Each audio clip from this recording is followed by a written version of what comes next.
हरे कृष्णा, राधे राधे दोस्तों। आज मैं आपके साथ शेयर करने वाली हूँ बृहस्पतिवार की व्रत कथा। बृहस्पतिवार व्रत को करने से समस्त इच्छाएं पूर्ण होती है और बृहस्पति महाराज प्रसन्न होते हैं और धन धान की प्राप्ति होती है तथा मनवांछित फल की प्राप्ति होती है। परिवार में सुख तथा शांति बनी रहती है। बृहस्पतिवार का व्रत सर्वश्रेष्ठ और फलदायक होता है। बृहस्पतिवार के दिन व्रत केले का पूजन किया जाता है और पूजन के समय मन, कर्म और वचन से शुद्ध होकर मनोकामना पूर्ति के लिए बृहस्पति देव से प्रार्थना करनी चाहिए। पूजन करते समय पीले वस्त्र पहने और चने की दाल गुड़ का भोग लगाएं। विष्णु भगवान को एक समय भोजन करें। बिना नमक के भोजन करने के दौरान कथा सुनने का भी विशेष महत्व माना जाता है। तो दोस्तों, कथा शुरू करते हैं। भारतवर्ष में एक प्रतापी और दानी राजा राज्य करता था। नित्य गरीबों और ब्राह्मणों की सहायता करता था। यह बात उसकी रानी को अच्छी नहीं लगती थी। वह न ही गरीबों को दान देती थी और न ही भगवान का पूजन करती थी और राजा को भी ऐसा करने से मना करती थी। एक दिन राजा शिकार खेलने वन को गए हुए थे तो रानी महल में अकेली थी।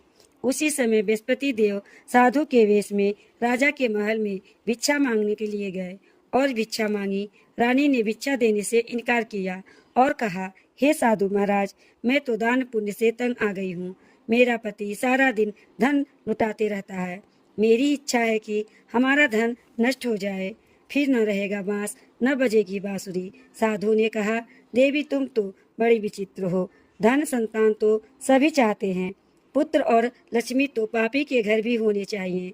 यदि तुम्हारे पास अधिक धन है तो भूखों को भोजन दो, प्यासों के लिए कुआं बनवाओ, मुसाफिरों के लिए धर्मशाला खुलवाओ।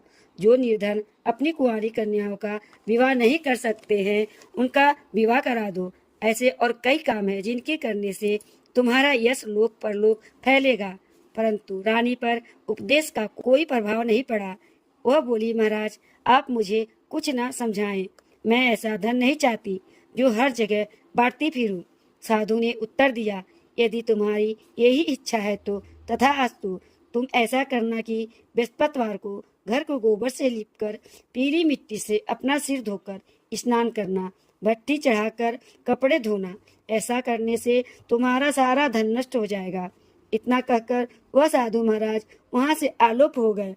साधु के कहे अनुसार बातों को पूरा करते हुए रानी को केवल 3 बृहस्पतिवार ही बीते थे कि उसकी समस्त धन संपत्ति नष्ट हो गई।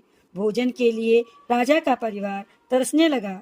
तब एक दिन राजा ने रानी से बोला कि हे रानी, तुम यहीं रहो, मैं दूसरे देश को जाता हूँ, क्योंकि यहाँ पर सभी लोग मुझे जानते हैं, इसलिए मैं कोई छोटा कार्य नहीं कर सकता।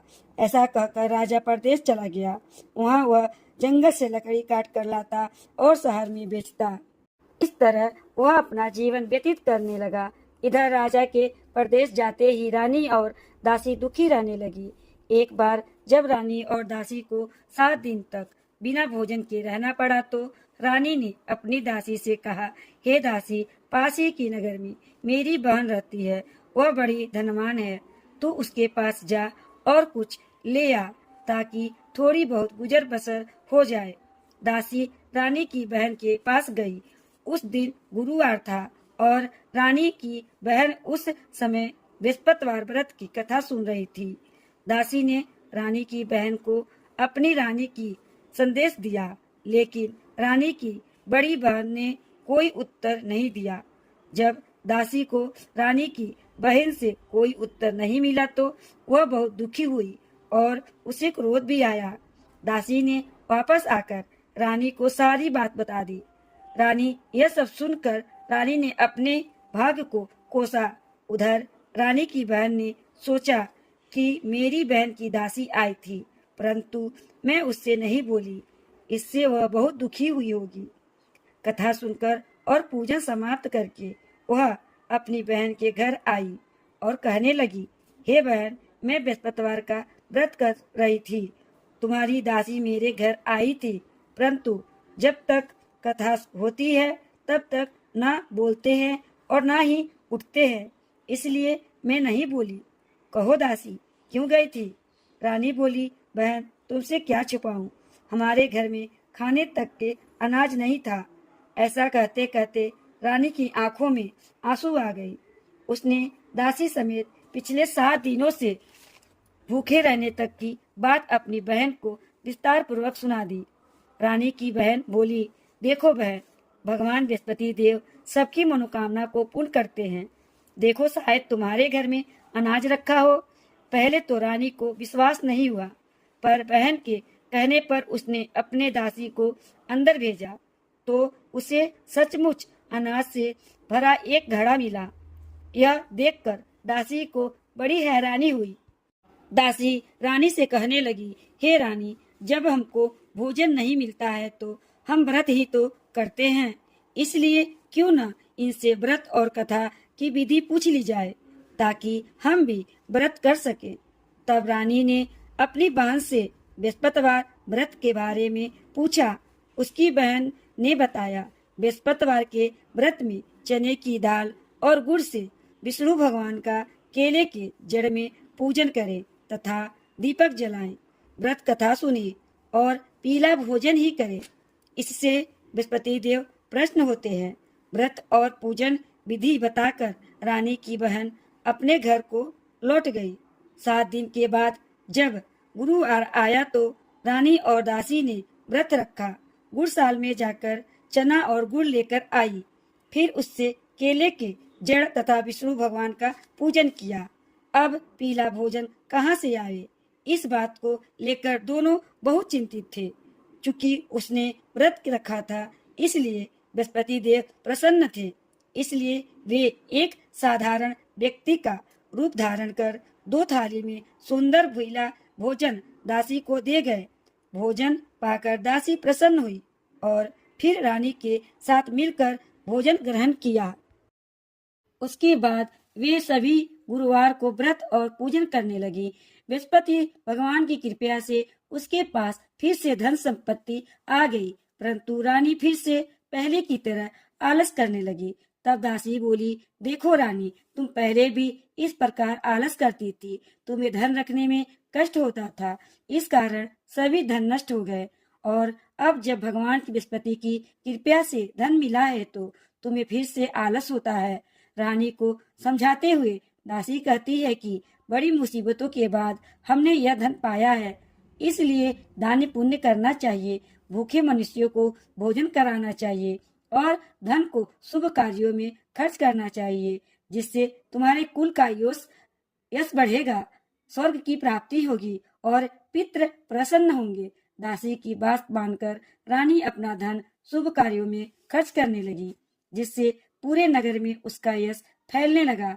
एक दिन राजा दुखी होकर जंगल में एक पेड़ के नीचे आसन जमा कर बैठ गया। वह अपनी दशा को याद कर कर व्याकुल होने लगा। बृहस्पतिवार का दिन था। एकाएक उसने देखा कि निर्जन वन में एक साधु प्रकट हुए। वह साधु के वेश में स्वयं बृहस्पति देवता थे। लकड़हारे के सामने आकर बोले, हे लकड़हारे, इस सुनसान जंगल में तू किस चिंता में मगन बैठा है? लकड़हारे ने दोनों हाथ जोड़कर प्रणाम किया और उत्तर दिया, महात्मा जी, आप सब कुछ जानते हैं, मैं क्या कहूँ।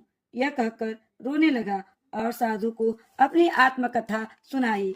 महात्मा जी ने कहा, तुम्हारी स्त्री ने बृहस्पति के दिन बृहस्पति भगवान का निरादर किया था, जिसके कारण रुष्ट होकर उन्होंने तुम्हारी ये दशा कर दी। अब तुम चिंता को दूर करके मेरे कहने पर चलो तो तुम्हारे सब कष्ट दूर हो जाएंगे और भगवान पहले से भी अधिक संपत्ति देंगे। तुम बृहस्पति के दिन कथा किया करो। 2 पैसे के चने गुड़ लाकर उसका प्रसाद बनाओ और शुद्ध जल में लोटे में शक्कर मिलाकर अमृत तैयार करो। कथा के पश्चात अपने सारे परिवार को प्रसाद बांटो और प्रसाद स्वयं भी ग्रहण करो। ऐसा करने से भगवान तुम्हारी सब मनोकामनाएं पूर्ण करेंगे। साधु के ऐसे वचन सुनकर लकड़हारा बोला, हे प्रभु, मुझे लकड़ी बेचकर इतना पैसा नहीं मिलता जिससे भोजन के उपरांत कुछ बचा सकूं। मैंने रात्रि में अपनी स्त्री को व्याकुल देखा है। मेरे पास कुछ भी नहीं है जिससे मैं उसकी खबर मंगा सकूं, और फिर मैं कौन सी कहानी कहूँ, यह भी मुझको मालूम नहीं है। तब साधु महाराज जी ने कहा, लकड़हारे, तुम किसी बात की चिंता मत करो। बृहस्पतिवार के दिन तुम रोजाना की तरह लकड़ियां लेकर शहर को जाओ। तुमको रोज से दुगना धन प्राप्त होगा, जिससे तुम भली भांति भोजन कर लोगे तथा बृहस्पति देव की पूजा का सामान भी आ जाएगा। तुम ऐसा ही करना। जो तुमने बृहस्पतिवार की कहानी के बारे में पूछा है, तो मैं तुम्हें एक कहानी बताता हूँ। तो सुनो। प्राचीन काल में एक बहुत ही निर्धन ब्राह्मण रहता था। उसको कोई संतान नहीं था। वह नित्य पूजा पाठ करता था, पर उसकी पत्नी स्नान भी नहीं करती थी और किसी भी देवता का पूजन भी नहीं करती थी। इस कारण ब्राह्मण देवता बहुत दुखी रहते थे। भगवान की कृपा से कुछ दिनों बाद ब्राह्मण के यहाँ एक कन्या उत्पन्न हुई। कन्या बड़ी होने लगी। कन्या प्रातः उठकर स्नान करके वह भगवान विष्णु का जाप करती, बृहस्पतिवार का व्रत भी करने लगी। पूजा पाठ समाप्त करने के बाद ही पाठशाला जाती। पाठशाला जाते समय अपनी मुट्ठी में जौ भर के ले जाती और पाठशाला मार्ग में डालती जाती। लौटते समय वही जौ स्वर्ण के हो जाते, तो उनको बीन कर घर ले आती। एक दिन वह बालिका सूप में उन सोने के जौ को फटक कर साफ कर रही थी कि तभी उसकी माँ ने देख लिया और कहा, हे बेटी, सोने के जौ को फटकने के लिए सोने का सूप भी होना चाहिए। दूसरे दिन गुरुवार था। कन्या ने व्रत रखा और बृहस्पति देव से सोने का सूप देने की प्रार्थना की। बृहस्पति देव ने उसकी प्रार्थना स्वीकार कर ली।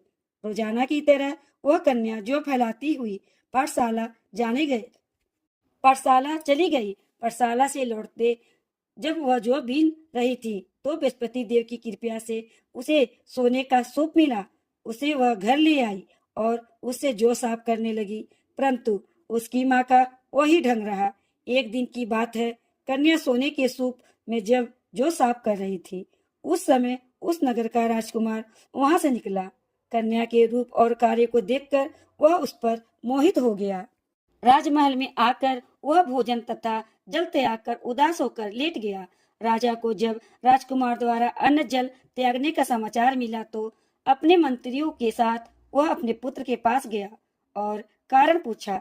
राजकुमार ने राजा को उस लड़की के घर का पता भी बता दिया। मंत्री उस लड़की के घर गए। मंत्री ने ब्राह्मण के समक्ष राजा की ओर से निवेदन किया। कुछ ही दिन बाद ब्राह्मण की कन्या का विवाह संपन्न हो गया। कन्या के घर से जाते ही ब्राह्मण के घर में पहले की भांति गरीबी का निवास हो गया।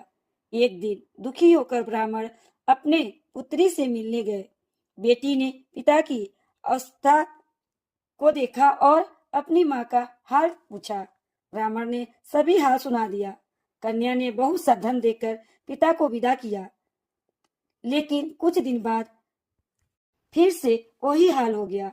ब्राह्मण फिर से कन्या के घर गया और सभी हाल कहा, तो पुत्री बोली, हे पिताजी, आप माताजी को यहाँ लिवा लाओ।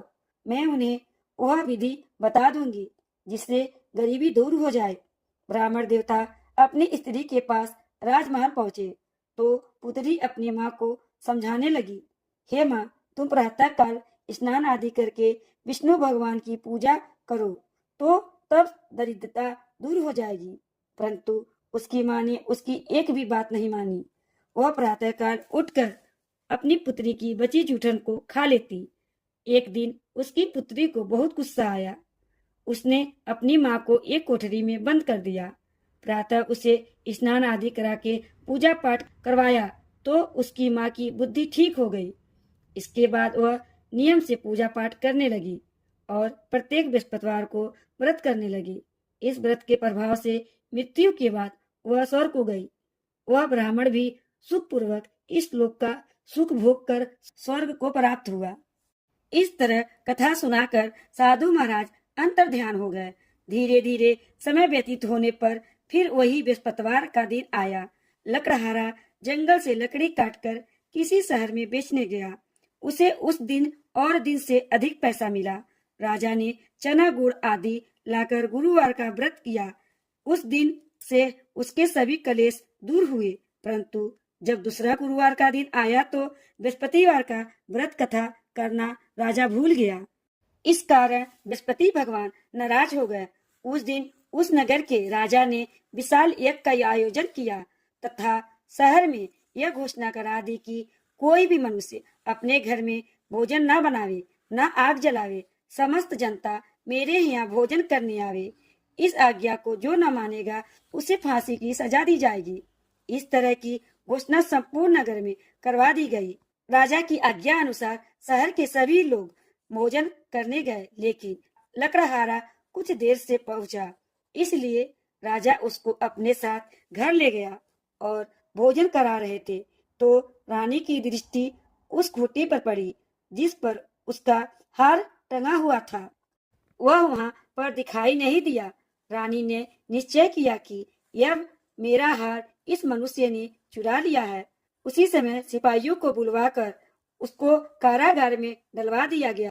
जब लकड़हारा कारागार में पड़ गया और बहुत दुखी होकर विचार करने लगा, न जाने कौन से बुरे कर्म का फल मुझे भोगना पड़ रहा है, और उसी साधु को याद करने लगा जो कि जंगल में मिला था। उसी समय तत्काल बृहस्पति देव साधु के रूप में प्रकट हुए और उसकी दशा को देखकर कहने लगे, अरे मूर्ख, तूने बृहस्पति देव की कथा नहीं कही, इस कारण तुझे यह दुख प्राप्त हुआ है। अब चिंता मत कर, बृहस्पतिवार के दिन कारागार के दरवाजे पर 4 पैसे पड़े मिलेंगे, उससे तू बृहस्पति देव की पूजा करना, तेरी सभी कष्ट दूर हो जाएंगे। बृहस्पति के दिन उसे 4 पैसे मिले। लकड़हारे ने कथा कही। उसी रात्रि को बृहस्पति देव ने उस नगर के राजा को स्वप्न में कहा, हे राजा, तुमने जिस आदमी को कारागार में बंद कर दिया है वह निर्दोष है, वह राजा है, उसे छोड़ देना। रानी का हार उसी खूंटी पर टंगा हुआ है। अगर तू ऐसा नहीं करेगा तो मैं तेरे राज्य को नष्ट कर दूंगा। इस तरह रानी के स्वप्न को देखकर राजा प्रातःकाल उठा और खूंटी पर हार देखकर लकड़हारे को बुलाकर क्षमा मांगी तथा लकड़हारे को युग सुंदर वस्त्र आभूषण देकर विदा कर दिया। बृहस्पति देव की आज्ञा अनुसार लकड़हारा अपने नगर को चल दिया। राजा जब अपने नगर के निकट पहुंचा तो उसे बड़ा आश्चर्य हुआ। नगर में पहले से अधिक बाग, तालाब, कुएं तथा बहुत सी धर्मशाला, मंदिर आदि बन गए थे। राजा ने पूछा कि यह किसका है, बाग और धर्मशाला? तब नगर के सब लोग कहने लगे, यह सब रानी और दासी के है। तो राजा को आश्चर्य हुआ और गुस्सा भी आया। जब रानी ने यह खबर सुना कि राजा आ रहे हैं तो उन्होंने दासी से कहा कि हे दासी, देख राजा हमको कितनी बुरी हालत में छोड़ गए थे। हमारी ऐसी हालत देखकर वह लौट ना जाए, इसलिए तू दरवाजे पर खड़ी हो जा। आज्ञा अनुसार दासी दरवाजे पर खड़ी हो गई। राजा आए तो उन्हें अपने साथ लिवा लाई। जब राजा ने क्रोध करके अपनी रानी से पूछा कि यह धन तुम्हें कैसे प्राप्त हुआ है, तब उन्होंने कहा, हमें यह सब धन बृहस्पति देव की कृपा से प्राप्त हुआ है। राजा ने निश्चय किया कि 7 रोज बाद तो सभी बृहस्पति देव का पूजन करते हैं, परंतु मैं प्रतिदिन दिन में 3 बार कहानी तथा रोज व्रत किया करूंगा। अब हर समय राजा के दुपट्टे में चने की दाल बंधी रहती तथा दिन में 3 बार कहानी कहता। एक रोज राजा ने विचार किया कि चलो अपनी बहन के यहाँ हो आवे। इस तरह निश्चय कर राजा घोड़े पर सवार होकर अपनी बहन के यहाँ चलने लगा। मार्ग में उसने देखा कि कुछ आदमी एक मुर्दे को लिए जा रहे हैं। उन्हें रोक कर राजा कहने लगा, अरे भाइयों, मेरी बृहस्पति देवा की कथा सुन लो। वह बोले, लो हमारा आदमी मर गया है, इसको अपनी कथा की पड़ी है। परंतु कुछ लोग बोले कि कहो, हम तुम्हारी कथा सुनेंगे। राजा ने दाल और गुड़ निकाली और जब कथा आधी हुई तो मुर्दा हिलने लगा और जब कथा समाप्त हुई तो राम राम कह के मुर्दा खड़ा हो गया। राजा कथा समाप्त करके आगे चलने लगे। समय उसे एक किसान खेत में हल चलाता हुआ मिला। राजा ने उसे देखा और बोला, अरे भाई, तुम मेरी बृहस्पति देव की कथा सुन लो। किसान बोला, जब तक मैं तेरी कथा सुनूंगा तब तक 4 हरैया जोत लूंगा। जा अपनी कथा किसी और को सुनाना। इस तरह राजा आगे चलने लगा। राजा के हटते ही बैल पछाड़ खाकर गिर गया तथा किसान के पेट में बड़ी जोरों से दर्द होने लगी। उस समय उसकी माँ रोटी लेकर आई। उसने जब यह देखा तो अपने पुत्र से सब हाल पूछा और बेटे ने सभी हाल कह दिया। तो बुढ़िया दौड़ी दौड़ी उस घुड़सवार के पास गई और उससे बोली कि मैं तेरी कथा सुनूंगी, तू अपनी कथा मेरे खेत पर चलकर ही कहना। राजा ने बुढ़िया के खेत पर जाकर कथा कही, जिसके सुनते ही वह बैल उठ खड़ा हो गया तथा किसान के पेट का दर्द भी बंद हो गया। राजा अपनी बहन के घर पहुंचा। बहन ने भाई की खूब मेहमानी की। दूसरे रोज प्रातः काल राजा जगा तो वह देखने लगा कि सब लोग भोजन कर रहे हैं। राजा ने अपनी बहन से कहा, ऐसा कोई मनुष्य है जिसने भोजन नहीं किया हो? मेरी बृहस्पतिवार की कथा सुन ले। बहन बोली, भैया, यह देश ऐसा है कि पहले यहाँ पर लोग भोजन करते हैं, बाद में अन्य काम करते हैं। अगर कोई पड़ोस में है तो देख आती हूँ। वह ऐसा कहकर देखने चली गई, परंतु उसे कोई ऐसा व्यक्ति नहीं मिला जिसने भोजन न किया हो। अतः वह एक कुम्हार के घर गई जिसका लड़का बीमार था। उसे मालूम हुआ कि उनके यहाँ 3 रोज से किसी ने भोजन नहीं किया है। रानी अपने भाई की कथा सुनने के लिए कुम्हार से कहा। वह तैयार हो गया। राजा ने जाकर बृहस्पतिवार की कथा कही, जिसको सुनकर उसका लड़का ठीक हो गया। अब तो राजा की प्रशंसा होने लगी। एक रोज राजा ने अपनी बहन से कहा कि हे बहन, हम अपने घर को जाएंगे, तुम भी तैयार हो जाओ। राजा की बहन ने अपनी सास से पूछा। सास ने कहा, हाँ चली जाना, परंतु अपने लड़के को मत ले जाना, भाई के कोई औलाद नहीं है। बहन ने अपने भाई से कहा, हे भैया, मैं तो चलूंगी, परंतु कोई बालक नहीं जाएगा। राजा बोला, जब कोई बालक ही नहीं जाएगा तब तुम क्या करोगी जाकर?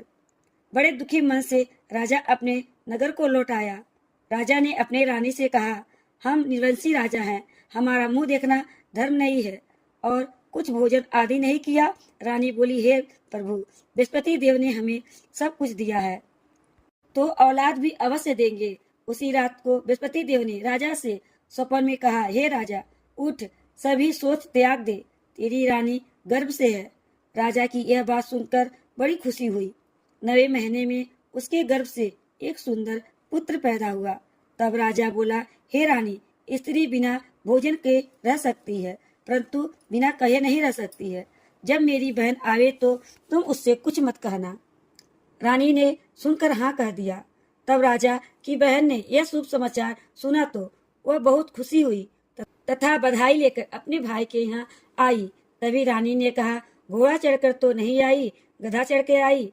राजा की बहन बोली, भाभी, मैं इस प्रकार न कहती तो तुम्हें औलाद कैसे मिलती? बृहस्पति देव तो ऐसे ही है, ऐसे जिसके मन में कामनाएं हैं सभी को पूर्ण करते हैं। जो सद्भावना पूर्वक बृहस्पतिवार का व्रत करता है एवं कथा सुनता है अथवा सुनाता है, दूसरों को सुनाता है, बृहस्पति देव उसकी सभी मनोकामनाएं पूर्ण करते हैं। भगवान बृहस्पति देव उसकी सदैव रक्षा करते हैं। इस तरह रानी और राजा अपने बच्चे के साथ सुखी पूर्वक महल में रहने लगे। रानी और राजा ने उन कथा का गुणगान किया तो उनकी सभी इच्छाएं बृहस्पति देव ने पूर्ण की। तो दोस्तों, यह थी बृहस्पति भगवान की कथा। कथा आपको कैसी लगी, अच्छी लगी है तो लाइक कर दीजिएगा। चैनल को सब्सक्राइब नहीं किए हैं तो चैनल को सब्सक्राइब कर दीजिएगा। अगले वीडियो में मिलते हैं। राधे राधे।